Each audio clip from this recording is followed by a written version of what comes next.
जों लेखा रोङाबाबो फिसाखौ जों साहित्य एकाडेमि बान्था मोनदो होननायखाय गावखौनो मोजां मोनदो आरो जों गिदिर मानसि नङा फिसानिफ्राय मुगै जानानै गथ'आ जे बेखिनि मोनदो गथ'फोरनि भबिष्यतआव जाहाथे मोजां जाथो बेनो जोंनि लुगैनाया।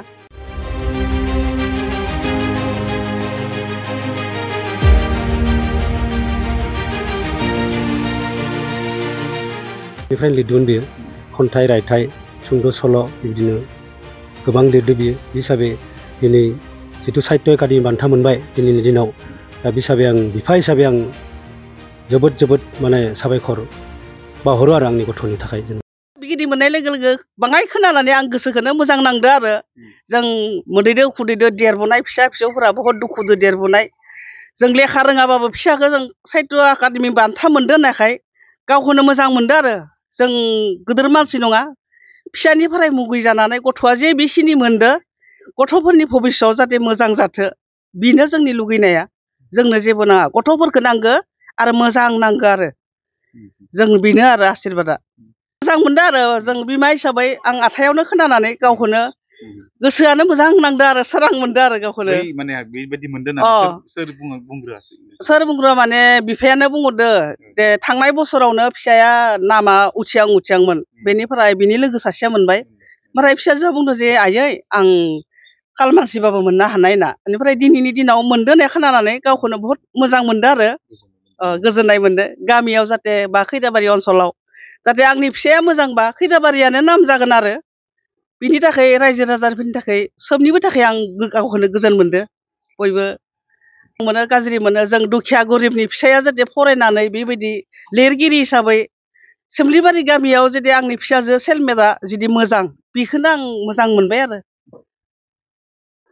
दा आं बिफा हिसाबै बेखौनो बुंनो नागिरो जेनेबा जिहेतु आं बहुत खस्थ' खालामनानै जितु गथ'खौ फोरोंहोबाय बा जिखुनु गियान होबोबाय थादोंमोन बा सोलोंथाइ होबाय दा दिनै लिरनायखौबो आंनो सोलोंहोदो जेनेबा क्लास 5निफ्रायनो लिरदोंमोन बियो खन्थाइ रायथाइ सुंद' सल' बिदिनो गोबां लिरदो बियो हिसाबै दिनै जितु साहित्य एकाडेमि बान्था मोनबाय दिनैनि दिनाव दा हिसाबै आं बिफा हिसाबै आं जोबोद माने साबायखर बावहरो आरो आंनि गथ'नि थाखाय। जेनेबा मोनसे खोथा दङ जायफ्रा माने जाय मुलाया देरगोन बेखौ उन्दैयावनो बा बिलाइ दायनियावनो सिनायो होननानै बेबायदि माबा मोनसे थासारि नुदोंमोन नामा बे समाव सेल्फ इमप्रिन्टआ जिखिनि उन्दैमोन? दा बे माबाखौ आं बेखौनो बुंनो नागिरो जेनेबा दा मुलाया जेनेबा देरोबा जेनेबा मोनसे माबायावनो फिथाइ बिलाइयावनो बिलाइ दायनायावनो जेनेबा सिनाय मोनो बे हिसाबै आं बेखौनो बुंनो लुगैयो जेनेबा आं बे गथ'आ जिथु माने एसे मोजां नाम खामायगोन आरो उनथिं मोजां लेभेल आंनि नाम खामायगोन बिमा बिफानि मुं लाखिगोन दा बे माबाखौ आं मोनदांनो हादोंमोन जेनेबा उन्दैयावनो मोनदांनो हादोंमोन दा बे हिसाबै आं बेनि सायाव जथेस्थ' आसा खालामदोंमोन बे हिसाबै दिनै आंनि जिखुनु आसा खालामनाय बे हिसाबै आंनि गथ'आ जाफुंसार होदो आरो दिनै जेनेबा साहित्य एकाडेमि दिनैनि दिनाव मोनबाय बे जोबोद आंनि थाखाय माने गोग्गाथावना। आंहा मोनसे माबा दङमोन जेनेबा गथ'फोरनि सायाव जेनेबा दैमा थैयो रेगा थालाङो बिदि मोनसे माबा जेनेबा आं थैनायनि उनावबो जाहाथे गथ'फ्रा आंनि नामखौ लाखिलाङो दा बे मोनसे सिमाङा आंहा दासिमबो दङ आरो उनथिंबो थालांगोन आरो निस्सय खामायलांगोन आं बेखौ आं आसा खालामो आरो।